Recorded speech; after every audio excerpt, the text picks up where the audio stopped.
Bonjour et bienvenue au séminaire de délivrance au Portique de Salomon en France du 14 et 15 juin 2014.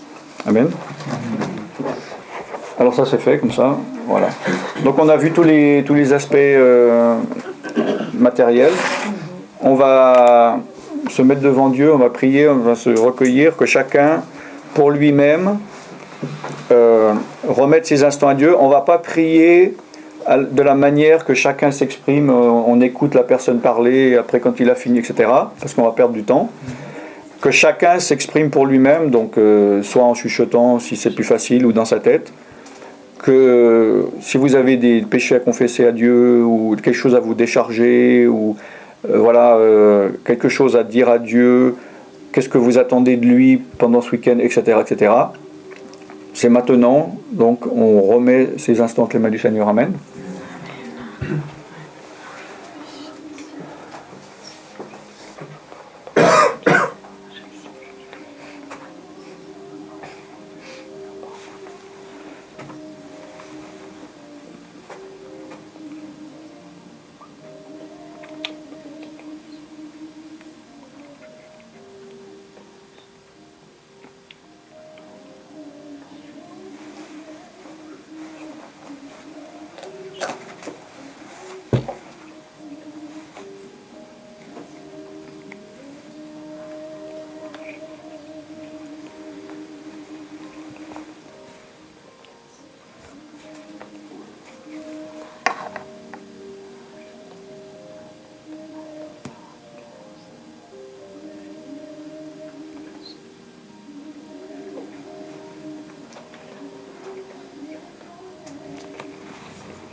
Ok, amen.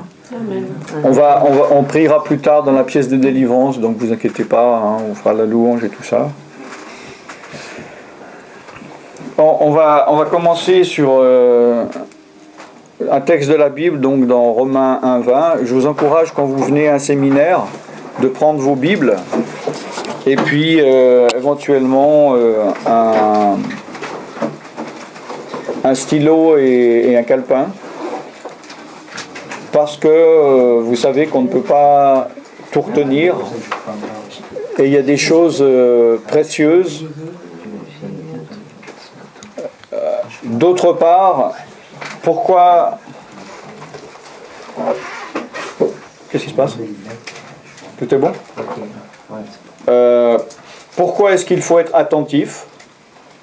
Parce que dans un enseignement, l'Esprit de Dieu peut vous dire une chose particulière pour une seule personne. Et dans le flot de paroles, et à un moment donné, vous allez sentir quelque chose pour vous. Et il se peut qu'à la fin de la réunion, 1 heure après, vous allez vous dire « Ah zut, je ne sais plus ce que c'était ». Mais c'est important, donc c'est bien de prendre note à ce niveau-là. D'autre part, vous le savez aussi, enfin peut-être pas tout le monde, mais moi je parle, mais le Saint-Esprit peut vous parler, vous dire autre chose pendant que je parle. Amen. Et ça aussi, après vous pouvez oublier. Hein? Ça, la nature humaine est comme ça. Mécaniquement, c'est impossible qu'on retienne tout. On ne pourrait pas gérer toutes les informations qu'on reçoit. Vous allez retenir peut-être 30% de ce que je dis maintenant, et puis dans 3 jours, il n'y aura plus que 10%. D'accord ? Donc dans Romains 1:20, est-ce que quelqu'un peut lire jusqu'au verset 25 ? À haute voix là. En effet, les personnes invisibles de Dieu, sa puissance éternelle et sa divinité, se voient comme à l'œil nu, depuis la création du monde, quand on les considère dans ses ouvrages. Ils sont donc inexcusables, car ayant connu Dieu, ils ne l'ont point glorifié comme Dieu et ne lui ont point rendu grâce. Mais ils se sont égarés dans leurs pensées, et leur cœur sans intelligence a été plongé dans les ténèbres. Se vantant d'être sages, ils sont devenus fous, et ils ont changé la gloire de Dieu incorruptible en image représentant l'homme corruptible, des oiseaux, des quadrupèdes et des reptiles. C'est pourquoi Dieu les a livrés à l'impureté selon les convoitises de leur cœur. Ainsi, ils déshonorent eux-mêmes leur propre corps, eux qui ont changé la vérité de Dieu en mensonge et qui ont adoré et servi le Créateur au lieu la créature, qui ont servi la créature au lieu du Créateur, qui est béni éternellement. Amen. Amen. Amen. Donc, il y a beaucoup de choses à dire par rapport à ce texte, mais comme on est dans un séminaire de délivrance, on va rester au niveau de la délivrance, d'accord ? Déjà, la délivrance, il y a souvent des...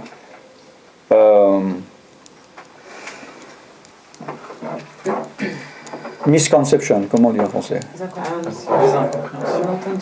Des malentendus plutôt. Des malentendus. Parce que chez beaucoup de personnes, si on dit qu'est-ce que c'est que la délivrance, ou le désenvoûtement, ou l'exorcisme, selon les mots qu'ils utilisent. Bon. Et dans leur esprit, les gens qui ont besoin ou qui estiment avoir besoin de délivrance, ils vont dire ah ben, c'est avoir un problème avec un ou des démons. Et la délivrance, c'est aller voir quelqu'un qui va chasser ce démon hors de moi. Si possible, ça durera 3 minutes. Et à partir de là, tous les problèmes que j'ai dans ma vie auront disparu. Et voilà, je vais vivre heureux jusqu'à la fin de ma vie. Ça, c'est complètement faux. Ça, c'est une compréhension, dans le meilleur des cas, humaine et charnelle. Et dans le pire des cas, ça peut même être un démon qui va mettre ce concept dans la tête des gens. Parce que la délivrance, qu'est-ce que c'est la délivrance ? La délivrance, c'est pas seulement justement avoir un problème avec des démons qui nous dérangent. Nous sommes un corps, une âme et un esprit.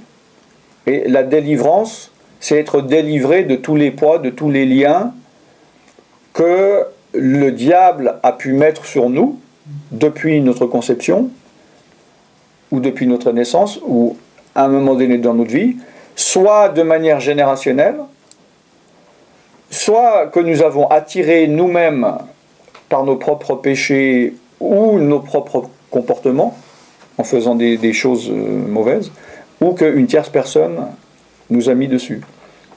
Et on peut avoir des problèmes et besoin de délivrance qui sont dus à un mauvais comportement. Si jamais ça sonne mon téléphone, je vais allumer parce que c'est quelqu'un qui s'est perdu, etc. On peut avoir des problèmes dans sa vie parce qu'on a un mauvais comportement, une mauvaise manière d'être, de penser, donc d'agir. Soit nous-mêmes dans notre propre vie par rapport à nous-mêmes, ou la manière dont nous nous comportons par rapport à autrui. D'accord ? Il y a souvent malentendu, on va utiliser ce mot, chez le chrétien qui se dit, bon, puisque Jésus-Christ a tout accompli, que je suis sauvé, que maintenant je suis une nouvelle créature, je peux faire ce que je veux et me comporter comme j'ai envie avec les autres. De toute façon, je suis pardonné, je suis justifié, donc j'ai le droit à toutes les bénédictions que Dieu a dit que je devais recevoir, dont la guérison physique et dont la délivrance du corps, de l'âme et ou de l'esprit. D'accord ? Alors que c'est pas du tout vrai. Hein ? on ne peut pas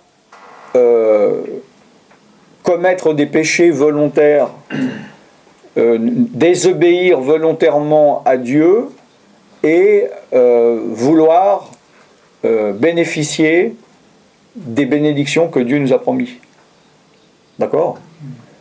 Et on ne peut pas non plus être incorrect envers les autres et se dire de toute façon c'est pas grave, Dieu me doit le salut, la guérison et la délivrance. C'est pas possible.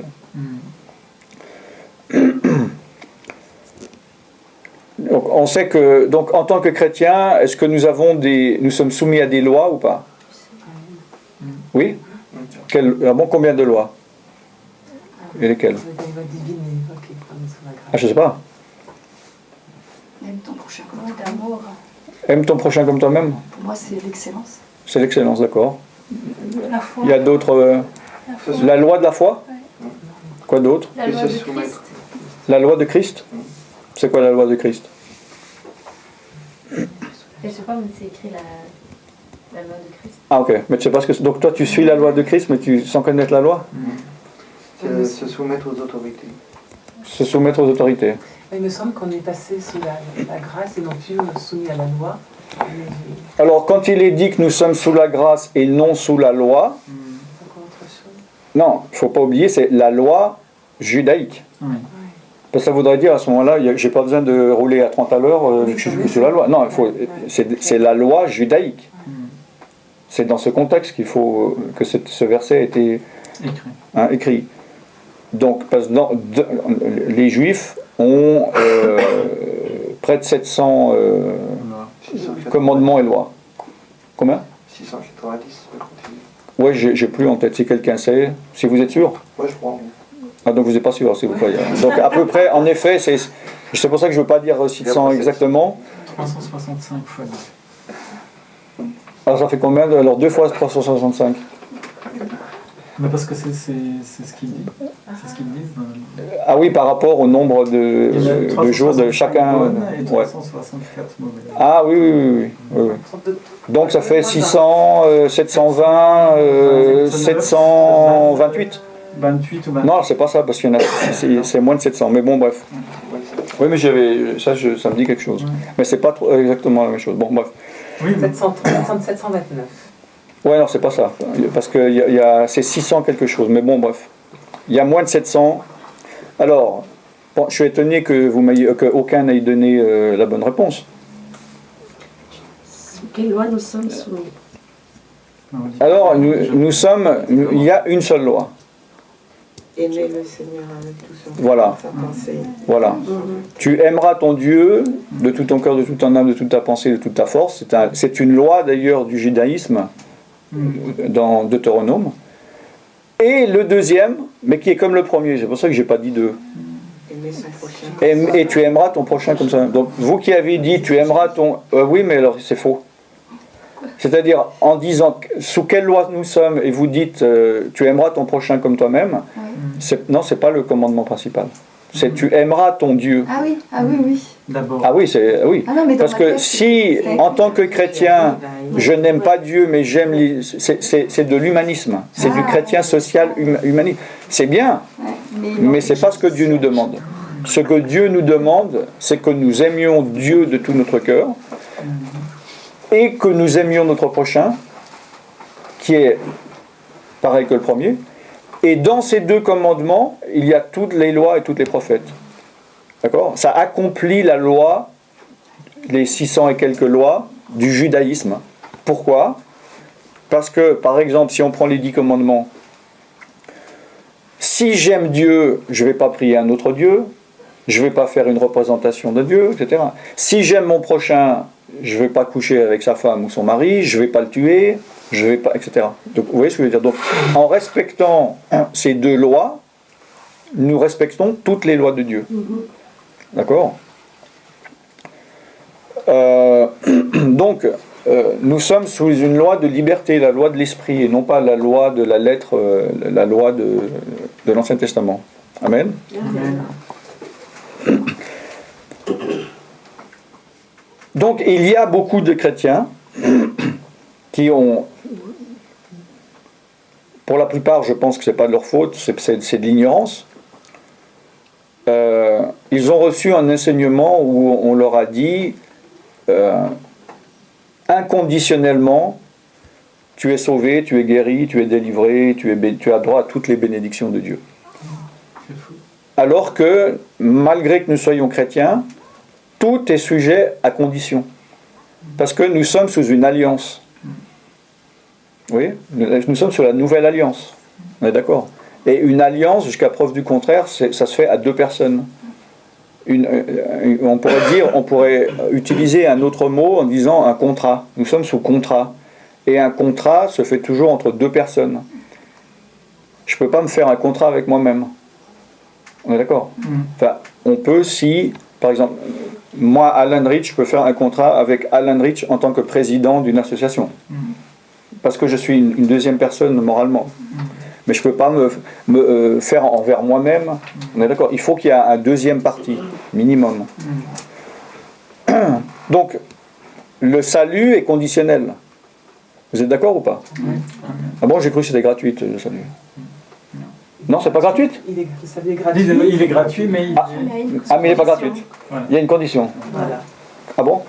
Quelle condition ? Tu peux, entre guillemets, on ne peut pas se forcer à aimer Dieu.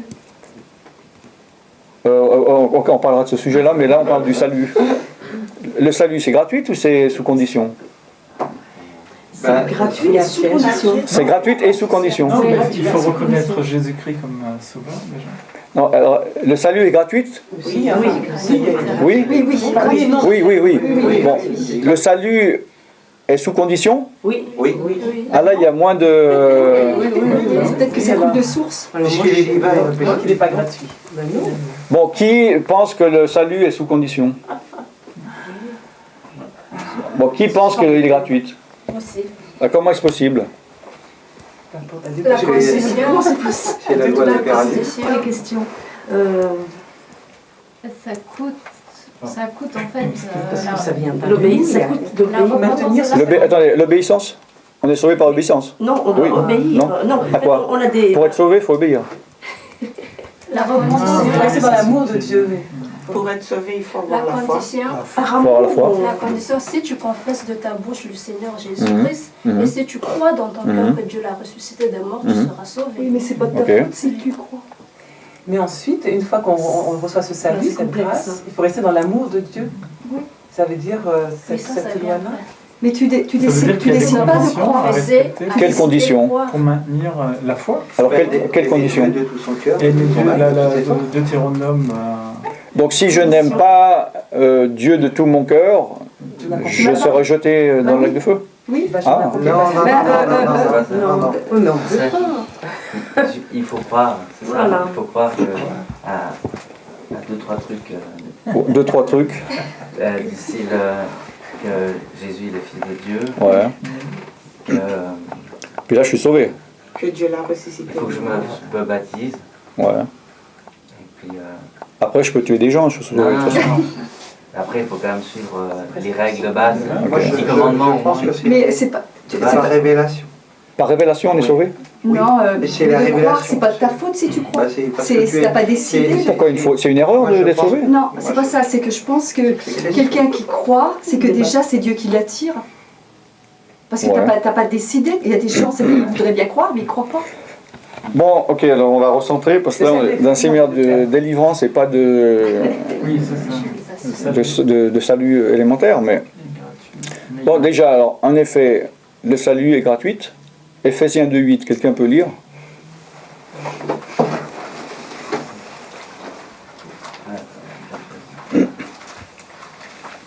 À haute voix, celui qui décide de lire. Enfin, à haute voix, oui, pas dans sa tête, mais je veux dire, qu'il fasse un effort de parler assez fort s'il a une petite voix, quoi. C'est par la grâce, en effet, que vous êtes sauvés au moyen de la foi. Cela ne vient pas de vous, c'est le don de Dieu. Et après Ce n'est pas en vertu des œuvres pour que personne ne puisse faire le fier. Car nous sommes son ouvrage, nous avons été créés en Jésus-Christ pour des œuvres bonnes que Dieu a préparées d'avance afin que nous y adonnions. Ouais, que nous les pratiquions, voilà. Nous pratiquions. Donc, c'est pas une faute d'être sauvé ou d'avoir la foi, c'est une grâce. Oui, c'est une grâce. Il est dit, c'est pas par faute, c'est par grâce déjà. Hein.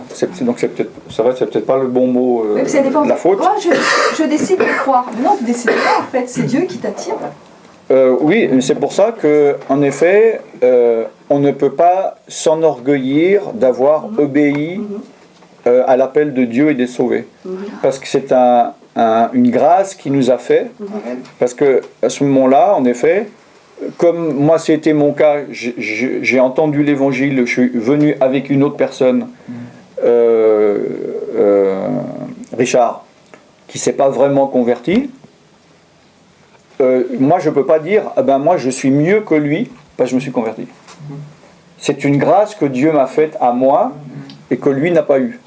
Complètement. Bon, déjà un. Mais est-ce qu'on peut, si je peux poser une question, Ouais. On peut dire que, maybe, I don't know, à cause de ce que tu as vécu dans la vie, ça fait que c'était plus facile à croire à Dieu, parce que à cause de cette expérience personnelle. Bon, on peut, d'une manière générale, toutes les personnes qui sont sauvées, il n'y en a aucun qui sont sauvés parce qu'ils ont eu le mérite de croire. Oui. Tu comprends ? C'est tous par grâce. On n'est pas mieux que quelqu'un qui n'a pas cru. Ça, je comprends. D'accord ? Maintenant, je parlais de tout ça et par rapport à la loi pour dire que le salut a des conditions. En effet, c'est vous qui avez dit.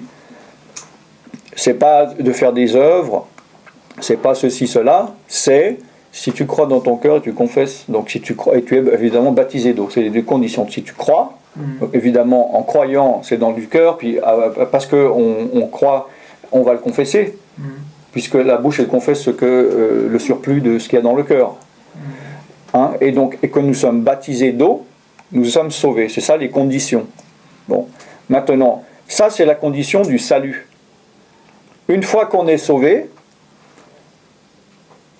on a aussi le droit à la guérison physique, psychique et spirituelle, et on a le droit à la délivrance physique, psychique et spirituelle. Quand je dis psychique en anglais, je parle de l'âme, parce qu'il n'y a pas d'adjectif en français. Hein. Soulish. En anglais, il y a l'adjectif. Bon. Donc psychique, parce qu'en grec, l'âme c'est psyché, donc psychique, c'est dans ce sens-là que je l'utilise. Donc, on a le droit de rentrer dans toutes les promesses que Dieu nous a faites. Mais ces promesses-là, il faut rentrer dedans, il faut remplir de nouveau aussi les conditions. Il y a des dons maintenant qui sont gratuits, il y a des choses qui sont gratuites. Nous avons des grâces gratuites que nous n'avons pas demandées, que nous n'avons pas méritées dans notre marche avec Jésus.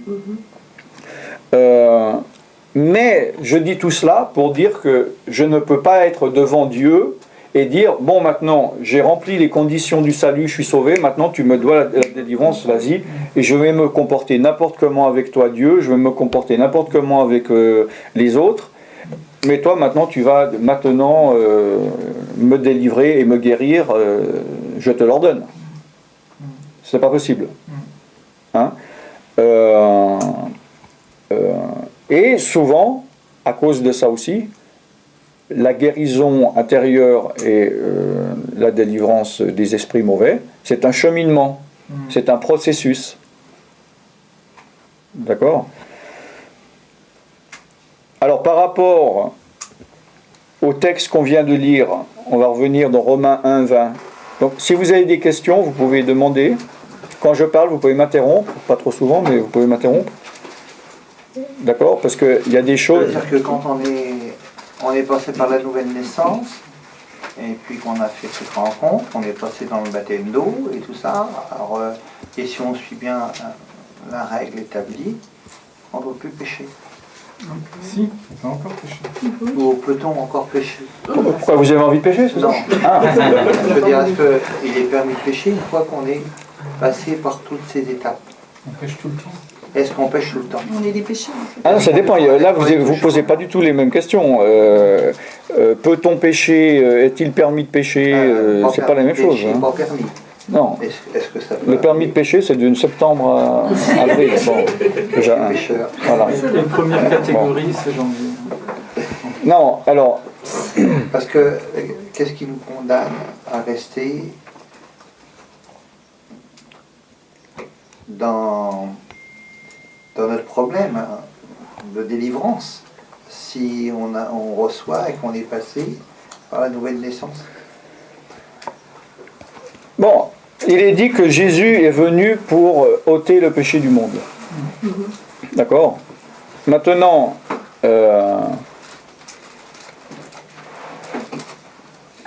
ok, quelqu'un regarde et lit 1 Jean, chapitre 1, verset 8.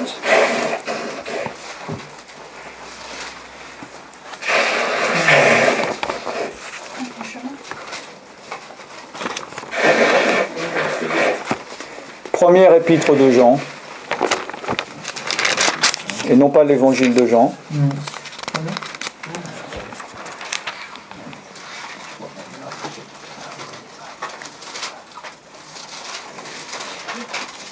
Ok, allez, à partir du verset 5 même. Verset 5 jusqu'à 8. Alors, voici. Ça. Voici le message que nous avons entendu de lui et que nous vous annonçons. Dieu est lumière, il n'y a pas de ténèbres en lui. Si nous disons que nous sommes en communion avec lui, tout en marchant dans les ténèbres, nous mentons et nous mettons pas la vérité en pratique. Mais si nous marchons dans la lumière, tout comme Dieu lui-même est dans la lumière, nous sommes en communion les uns avec les autres, et le sang de Jésus-Christ, son Fils, nous purifie de tout péché.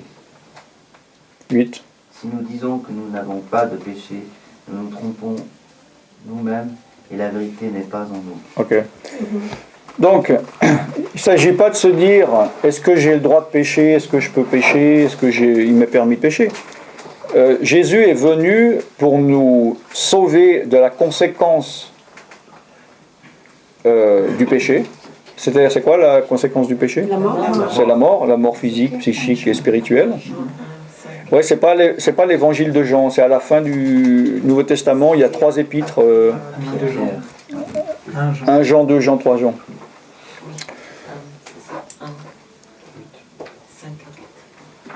Et il ne faut pas confondre le péché et les péchés. Hein? Bon. Donc nous sommes sauvés et rachetés et renouvelés, mais nous pouvons pécher. Hein? Il est dit là, si nous disons que nous n'avons pas de péché, nous nous séduisons nous-mêmes. Et là, il s'adressait à des chrétiens, pas à des non-chrétiens. Bon. Et quand tu dis nous pouvons, vous dites nous pouvons, c'est nous Alors c'est pas que... C'est pas que nous sommes autorisés. Voilà, exactement. Avec ce mot-là aussi. Exactement. Donc, le fait d'être, comme vous avez dit, né de nouveau, baptisé d'eau, baptisé du Saint-Esprit, tout ça, ne nous donne pas la licence, le droit de pécher librement. Au contraire. Nous devons nous sanctifier. Sans sanctification, personne ne verra le Seigneur. Mais nous sommes dans une nature pécheresse qui fait que nous péchons sans cesse, consciemment ou inconsciemment. Parce que moi qui vais passer une journée, et à la fin de la journée, je vais me dire, ah bah dis donc, cette journée, j'ai pas péché. Ça c'est selon ma connaissance, mon ressenti, mais dans les réalités, j'ai fait plein de péchés sans que je me rende compte. Et je suis complètement sale aux yeux de Dieu. Vous comprenez ce que je veux dire? Et si un chrétien pêche volontairement? Il n'y a pas pire. Il devrait... C'est pas la délivrance. Non, c'est une question de compréhension. Il faut qu'il réalise qu'est-ce que c'est le péché, qu'est-ce que ça lui fait à lui-même, qu'est-ce que ça fait à Dieu, qu'est-ce que Jésus-Christ a fait sur la croix pour lui. Et s'il pêche quand même, volontairement? Il sait que le Seigneur est mort pour lui, il est pris dans une situation où il va pécher, il sait qu'il pêche, il sait qu'il ne doit pas pécher, mais il pêche. Qu'est-ce qui se passe là? À quel niveau? Qu'est-ce qui se passe? De sa vie, de sa propre vie par rapport à Dieu. Il se coupe de la bénédiction, ça attriste le Saint-Esprit, donc il ne peut pas avoir la paix, l'amour et la joie, il ne peut pas être rempli du Saint-Esprit, donc il perd le fruit de l'Esprit, et ça attire des esprits mauvais, parce que le péché amène toujours de la culpabilité, des regrets, etc. Donc il se nourrit du fruit de son péché jusqu'au moment où il va falloir qu'il comprenne que pas pécher, c'est mieux que pécher. Il y a plus d'avantages à ne pas pécher que de pécher, alors qu'au début, évidemment, le péché et le diable nous fait miroiter qu'il y a plus d'avantages de pécher que de pas pécher. Qu'il y a plus de plaisir ou de convénients, non, que d'inconvénients. Alors que c'est pas vrai. Donc, normalement, l'être humain, on est tellement bête que souvent on fait des choses jusqu'à qu'on ne supporte plus les conséquences. Puis c'est pour ça qu'on va arrêter de pécher. D'ailleurs, pour moi, la plupart des chrétiens ont accepté Dieu parce qu'ils ont cherché partout ailleurs et puis ils ont vu que tout était fermé.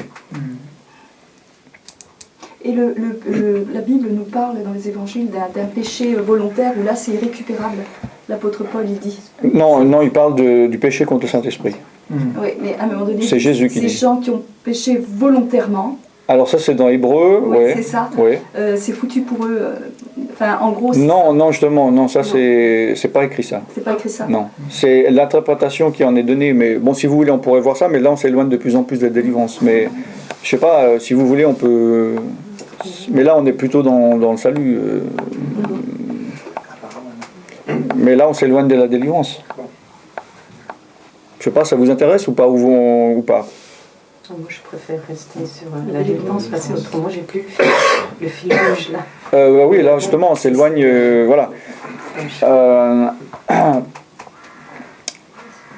Si vous voulez, on fera un séminaire sur le salut. Apparemment, il y a beaucoup de choses à apprendre. Mais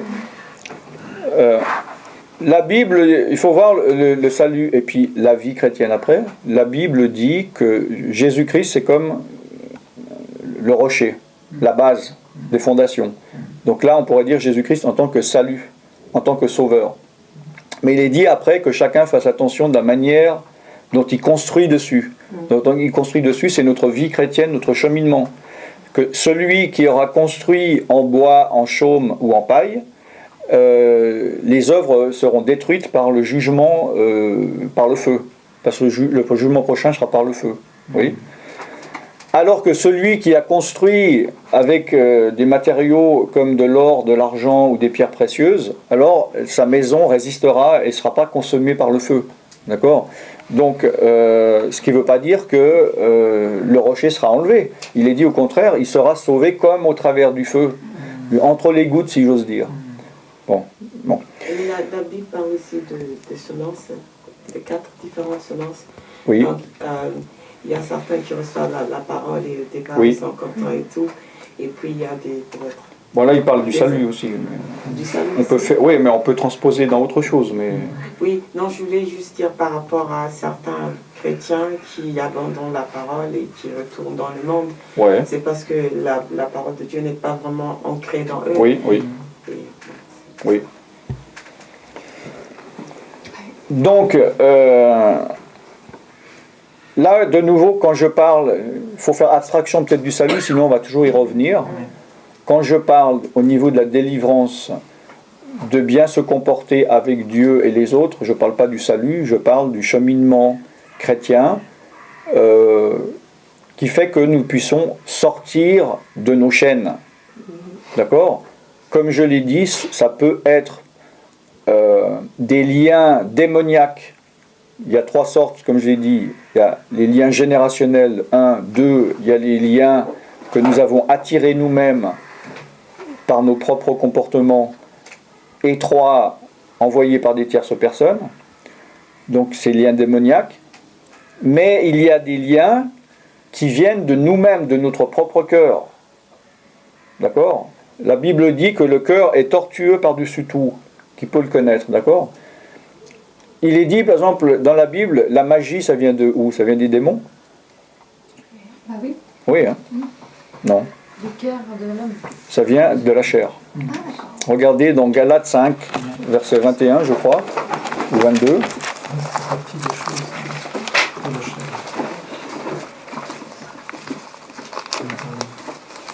On aurait dû faire un séminaire de 4 jours, dont le premier jour aurait été par rapport au salut. Alors.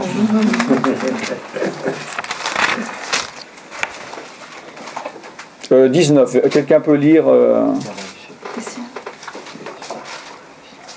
Or, les œuvres de la chair sont évidentes. Ce sont la débauche, l'impureté, le dérèglement, l'idolâtrie, la magie, les rivalités, les querelles, les jalousies, les animosités, les disputes, les divisions, les sectes, l'envie, l'ivrognerie, les excès de table et les choses semblables. Je vous dis d'avance, comme je l'ai déjà dit, que ceux qui commettent de telles choses n'hériteront point le royaume de Dieu. Donc, là, il y a une liste non exhaustive, hein, mais qui est déjà pas mal fournie. Selon le contexte, je pense qu'il y a une majorité de chrétiens qui diraient individuellement ces choses. Ils auraient une tendance à dire « Oh, c'est le diable qui fait ça dans ma vie, c'est les démons qui m'ont poussé, je ne suis qu'une victime involontaire. » Hein? Alors qu'il n'est pas dit, on pourrait se dire, tiens, ce verset, c'est dire, or, l'œuvre des démons dans nos vies sont évidentes. L'œuvre des démons, c'est de nous pousser à la débauche. L'œuvre des démons, c'est de nous emmener à l'impureté, c'est de nous dérégler, c'est de nous rendre idolâtres, c'est de nous faire de la magie, des rivalités, des querelles. Non, c'est l'œuvre de la chair. C'est l'œuvre de notre chair. Ok? Ça veut dire qu'il y a une partie de nous qui, on pourrait dire ça comme ça, qui aime ça. Ah bien, bien sûr. Voilà, c'est ça. Oui. Non, comme ça, les mots sont dits. Je veux dire, bah oui, puisque même Paul, dans Romains chapitre 5, il a dit, lui qui était converti depuis des années, était apôtre, et puis qui... voilà, il disait, j'ai en moi cette loi qui me fait faire ce que je veux pas faire et pas faire ce que j'ai envie de faire. C'est ça. D'accord? Évidemment, nous avons la chair et nous avons l'esprit en nous. Et c'est un combat entre les tentations et les tendances de notre chair et les tendances de notre esprit ou de l'esprit de Dieu, vu que l'esprit de Dieu est dans notre esprit. D'accord? C'est pour ça que Jésus a dit « Veillez et priez afin de ne pas tomber dans la tentation, car l'esprit est bien disposé, mais la chair est faible. » D'accord? Et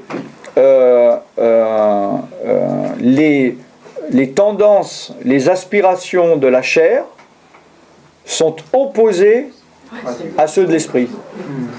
D'accord? Et ce qui veut dire que en moi, mon esprit ou l'esprit de Dieu me dit, par exemple, je vois quelqu'un qui a son porte-monnaie qui tombe par terre dans un magasin, l'esprit de Dieu me dit, donne-lui à la personne, tandis que ma chair dit, garde-le.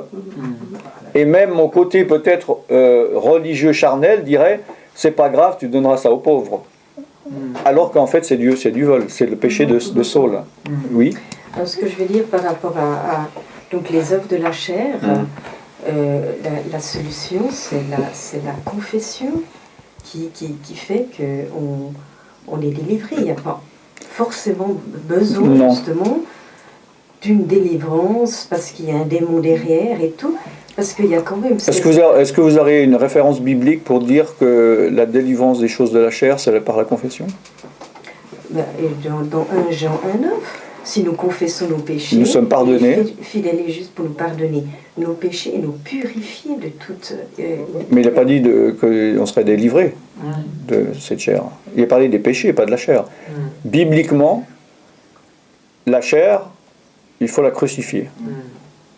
Mais dans Jacques, il n'est pas parlé, Jacques 5. Attendez. Je n'ai pas suivi là. Ok, la chair, pour vaincre la chair, c'est pas en confessant Ou en reconnaissant, c'est vrai qu'au début, en tant que chrétien, on peut se dire « Non, moi ma chair, j'ai pas de chair, je pêche pas, ça m'arrive jamais d'avoir des mauvaises pensées. » ou voilà, de faire un déni, soit par rapport aux autres ou même par rapport à soi-même. Alors c'est vrai que c'est une première étape de dire « Oui, Seigneur, je suis pécheur, oui, il y a ces tendances en moi, oui, je suis comme ça, j'accepte. » Ça c'est déjà bien. Mais comment gérer cette chair? Il est dit qu'il faut la crucifier. Crucifier la chair, c'est le seul moyen de ne pas vivre selon la chair. Oui, il est dit veiller et prier. En crucifiant cette chair, en veillant et en priant, on ne va pas rentrer dans les tentations de la chair. Mais je veux dire l'action du Saint-Esprit, du sang de Jésus, lorsqu'on confesse. Il y a un lavement qui se fait, il y a quelque chose qui... Oui, au niveau du péché commis. Mais ça ne va pas améliorer la chair. La chair ne s'améliore pas. C'est pour ça qu'il faut la crucifier. Oui, mais alors, notre chair ne peut pas devenir meilleure. C'est-à-dire, ma chair, moi ça fait 37 ans ou 38 ans que je suis chrétien, ma chair n'est pas meilleure qu'il y a 37 ans en arrière. Elle ne s'est pas améliorée. On ne peut pas changer. La chair est corrompue. D'accord, mais comment... les choses corrompues ne peuvent pas être améliorées. La chair doit être crucifiée. Et c'est mon nouvel homme intérieur qui se renouvelle et qui se sanctifie et qui devient meilleur. Oui. Ça veut dire quoi? Ça veut dire quoi? Et alors il faut la crucifier. Ça veut dire que chaque fois qu'on confesse justement une œuvre de la chair, eh bien... Non, parce que, parce que là vous êtes au bout du processus. La fin du processus, en laissant vivre la chair, c'est d'avoir péché. Puis alors, après avoir péché, on confesse pour être pardonné et purifié. Voilà. Oui. Mais on ne doit pas laisser vivre cette chair en se disant, de toute façon, à la fin, je vais confesser et je vais être purifié. Alors, comment ça se passe? Crucifié. Cette crucifixion, il est dit, marchez par l'esprit et vous n'accomplirez pas les désirs de la chair. Et comment on fait? Mais ça veut dire que c'est là qu'il y a la pratique de la délivrance. Attendez, mais là, vous me posez trop de questions. Hein. En fait, plus on prie, plus on a une force en nous qui nous retient, c'est l'Esprit de Dieu qui prend plus de place. Ok, alors, c'est pour la liberté que Christ nous a affranchis. Demeurez donc fermes et vous ne laisserez pas vous mettre de nouveau sous le joug de la servitude de la loi de Moïse ou la chair, d'accord? Un instant. Donc au verset 16, marchez selon l'esprit et vous n'accomplirez pas les désirs de la chair. D'accord? Car la chair a des désirs contraires à ceux de l'esprit, et l'esprit est contraire à ceux de la chair. Ils sont opposés entre eux afin que vous ne fassiez pas ce que vous voudriez. Si vous êtes conduit par l'esprit, vous n'êtes pas sous la loi. Et dans Romains 8,5, il est dit, ceux en effet qui vivent selon la chair s'affectionnent aux choses de la chair. Tandis que ceux qui vivent selon l'esprit s'affectionnent aux choses de l'esprit. L'affection de la chair, c'est la mort, tandis que l'affection de l'esprit, c'est la vie et la paix. Car l'affection de la chair est inimité contre Dieu, parce qu'elle ne peut pas se soumettre à la loi de Dieu. Elle ne se soumet pas à la loi de Dieu, elle ne le peut même pas. Or, ceux qui vivent selon la chair ne sauraient plaire à Dieu. Pour vous, ne vivez pas selon la chair, mais selon l'esprit. Si du moins l'esprit de Dieu habite en vous, car si quelqu'un n'a pas l'esprit, il ne lui appartient pas, etc. Donc, il ne faut pas vivre selon la chair. C'est-à-dire que, comme j'ai dit l'exemple du porte-monnaie qui tombe, il y a un moment donné, j'ai un choix dans ma vie. Je dis, mon esprit et l'esprit de Dieu me dit, rends cet argent à cette personne, et l'autre qui me dit, garde-la. Et puis pour me justifier, mon esprit religieux va dire, tu vas donner ça aux pauvres, ça va être super. Hein, il y a une âme qui va être sauvée. Bon. Mais quelqu'un qui et donc si je prends la décision de garder cet argent, je vais marcher par la chair. Tandis que si je prends la décision de suivre l'esprit, je marche par l'esprit. Et plus je prends des décisions de marcher par l'esprit, plus je fortifie cette partie de l'esprit et plus ma chair se crucifie. Moi je donne souvent l'exemple, c'est comme s'il y a un combat de coq ou de chien. Pour être sûr qu'un des deux gagne, il suffit de bien nourrir l'un et d'affamer l'autre. Il va être faible et c'est le plus fort qui va gagner. Et au niveau du combat entre l'esprit et la chair, c'est pareil. Qu'est-ce que nous nourrissons? Est-ce que je nourris mon esprit en priant Dieu, en étant en communion avec lui, en lisant la parole de Dieu? Ou est-ce que je nourris ma chair en ne pensant qu'aux choses charnelles, en regardant la télévision, en lisant des livres charnels, etc. J'ai besoin d'entendre, disons concrètement, qu'est-ce que ça veut dire de crucifier la chair. Crucifier, c'est ne pas vivre. Par rapport à justement ce que vous avez dit, là, ce que vous venez de dire, là, de prier sans cesse, etc. et tout ça. Parce que crucifier, si vous imaginez une crucifixion, on empêche un corps de bouger jusqu'à la mort. Donc c'est ça, crucifier, c'est empêcher cette chair en moi qui est mauvaise de vivre. C'est pour ça que moi, je peux marcher 10 ans dans l'Esprit de Dieu, tout ça. Puis si je me laisse avoir par la chair, je réalise que en fait rien n'a changé depuis ma conversion. Il y a des gens qui ont des problèmes dans leur vie chrétienne parce qu'ils arrivent à un moment en pensant qu'ils étaient devenus des êtres spirituels et puis ils réalisent qu'ils sont peut-être pires qu'avant. C'est juste la place de la délivrance parce que bon, moi j'ai vécu ça dans les années 80. Je veux dire, qu'est-ce que vous avez vécu? Complètement on se responsabilisait absolument pas parce que tout était l'ennemi. Il y avait des census chaque fois, tout ça c'était l'ennemi. Donc il n'y avait aucune confession, rien du tout. Nous, c'est pour ça que c'est pour ça que je dis qu'au niveau de la délivrance, on ne peut pas attribuer toutes les choses à l'ennemi. Il y a des choses, j'en venais là dans le sens, il y a des choses que l'ennemi vient, on lui a rien demandé et il vient essayer de nous mettre un joug ou de nous faire pécher ou de nous mettre un lien. Mais il y a des choses, on n'a même pas besoin de démons, c'est nous-mêmes, dans la conception de notre cœur, qui fait que nous allons mettre sous un lien. Et quand nous avons créé un péché, là il va y avoir un démon qui va venir par-dessus. D'accord ? Donc, pour ça j'avais déjà fait, dans un séminaire, j'avais fait un croquis. On peut être lié à un démon parce que c'est le démon qui nous tient, mais on peut être lié par un démon parce que c'est nous qui devenons le démon. D'accord ? On peut avoir ouvert la porte en fait. Voilà. Et il y a certains démons, il n'y aurait même pas besoin de délivrance qui partirait uniquement quand la personne arrêterait de faire quelque chose ou de penser quelque chose ou de se comporter d'une certaine manière. Oui, mais la confession, c'est pas ça la solution entre guillemets magique. C'est reconnaître. C'est pas parce que si maintenant si je trompe ma femme, c'est un péché. Est-ce que maintenant, si je confesse, bon, je t'ai trompé, mais je continue à la tromper, la confession n'est pas tout. Oui, mais la confession, quand on fait la confession, c'est vraiment de cœur, c'est vraiment parce qu'il y a une prise de conscience, c'est vraiment parce qu'on ne veut plus. Alors c'est vraiment non, ça ne l'est pas forcément justement. Parce que sinon on peut prendre ce verset en disant je vais pécher, Dieu pardonne-moi, je suis pardonné, purifié, donc demain je peux retromper ma femme. Puisqu'à la fin de la journée, je vais de nouveau être pardonné et purifié de toute iniquité. Donc ce n'est pas. C'est même si j'ai envie, il faut pas refaire quoi. Voilà. Mais plus je vis dans la chair, plus l'envie va être grande. Parce que si je nourris ma chair, ma chair va être plus forte. C'est pour ça qu'il est dit veillez et priez afin de ne pas tomber dans la tentation. Car l'esprit est bien disposé, mais la chair est faible. Elle est faible, il faut voir le contraire. Au contraire, justement, elle est forte, elle est puissante. Justement, elle est faible parce que si on vit dans la chair, c'est difficile d'y résister. Hein? Mais c'est pas envoyé par des trains en plein milieu malade, ça? Mais si. Quoi donc? À partir du moment où on accepte dans notre esprit, et puis que ça descend dans le cœur, et puis que la chair... On accepte quoi dans l'esprit? Si je vois une belle femme, et puis que je la regarde, et que je la convoite déjà dans le cœur, ça veut dire que j'ai déjà commis un adultère. Alors, je vais vous lire Galates 5, 19, comme...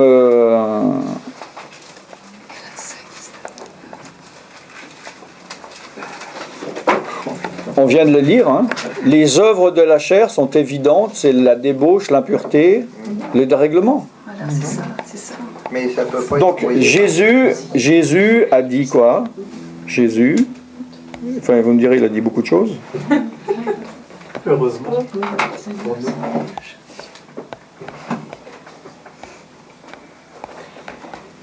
Parce que là, je vais répondre bibliquement.